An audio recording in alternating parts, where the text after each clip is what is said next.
Donald Trump का शपथ ग्रहण समारोह वाशिंगटन डीसी के यूएस कैंप में आयोजित होगा। यह कार्यक्रम दोपहर 12 बजे यूएस टाइम के अनुसार होगा। इस मौके पर दुनिया भर के नेताओं को आमंत्रित किया गया है। इसमें चीन के राष्ट्रपति शी जिनपिंग और इटली के प्रधानमंत्री जॉर्जिया मेलोनी, अर्जेंटीना के राष्ट्रपति आरबीए मिले, हंगरी के प्रधानमंत्री विक्टर ओरबैन और जापान के विदेश मंत्री ताकीसीई शामिल हैं। लेकिन इस वक्त जो खबर है वह यह है कि प्रधानमंत्री नरेंद्र मोदी को इनवाइट नहीं किया गया। तो इस पर विदेश मंत्रालय ने एक बयान जारी किया है। उन्होंने कहा है, उद्घाटन समिति के निमंत्रण पर विदेश मंत्री एस जयशंकर प्रसाद 47वें अमेरिकी राष्ट्रपति के शपथ ग्रहण समारोह में भारत सरकार का प्रतिनिधित्व करेंगे। जयशंकर इससे पहले दिसंबर 2024 में अमेरिका की यात्रा कर चुके हैं, जहां उन्होंने बाइडेन प्रशासन के अधिकारियों और अन्य नेताओं से मुलाकात की थी। इसमें कांग्रेस सदस्य माइकल वॉन भी शामिल हैं। इन्हें ट्रंप ने अपने अगले राष्ट्रीय सुरक्षा सलाहकार के रूप में चुन लिया है।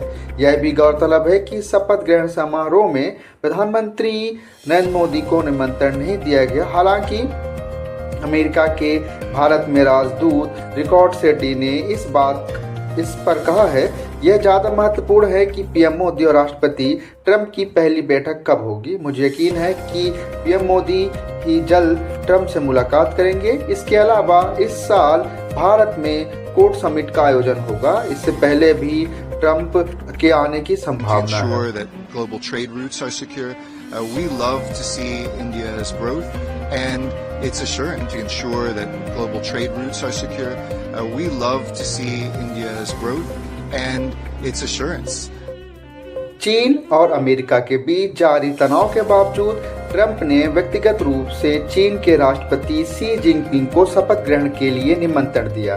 ट्रंप के प्रवक्ता कैरोलिन लेविट ने कहा, यह दिखाता है कि ट्रंप ने केवल मित्र राष्ट्र नहीं बल्कि प्रतिस्पर्धी देशों के नेताओं के साथ भी संवाद स्थापित करना चाह रहे हैं। शपथ ग्रहण समारोह में शामिल होने वाले अन्य नेताओं में अर्जेंटीना के राष्ट्रपति, हंगरी के प्रधानमंत्री, जापान के विदेश मंत्री और ब्राजील के पूर्व राष्ट्रपति बोल्सोनारो भी शामिल हैं। जयशंकर अपनी इस यात्रा के दौरान ट्रंप प्रशासन के अधिकारियों के साथ हाई प्रोफाइल बैठक भी करने वाले हैं।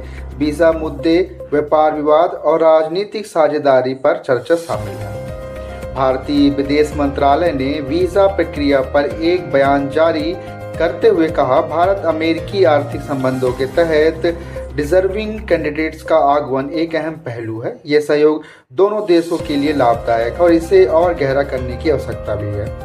ट्रंप प्रशासन में भारतीय अमेरिकी व्यापार संबंध भी चर्चा का विषय है। अमेरिकी राजदूत गॉरसेटी ने आगे कहा, हमें अपने सभी व्यापार विवाद सुलझा दिए हैं। अब हमें बड़ी और बोल्ड कदम उठाने होंगे ताकि दोनों देश चीन पर निर्भरता कम कर सके, भारत को एक राजनीतिक हब के रूप में विकसित कर सके। डोनाल्ड ट्रंप का दूसरा कार्यकाल न केवल अमेरिका बल्कि वैश्विक कूटनीति के लिए महत्वपूर्ण अवसर जरूर है। शपथ ग्रहण समारोह में भारत की भागीदारी, खास तौर पर विदेश मंत्री जयशंकर की उपस्थिति, भारत अमेरिका के संबंधों की गहराई और संभावनाओं को रेखांकित जरूर कर रही है, लेकिन एक और सूचना भी दे रही है। आप क्या सोचते हैं इसके बारे में कमेंट सेक्शन में ज़रूर बताएं। देश दुनिया की अन्य खबरों के लिए जुड़े रहिए जनहित मीडिया के साथ। शुक्रिया।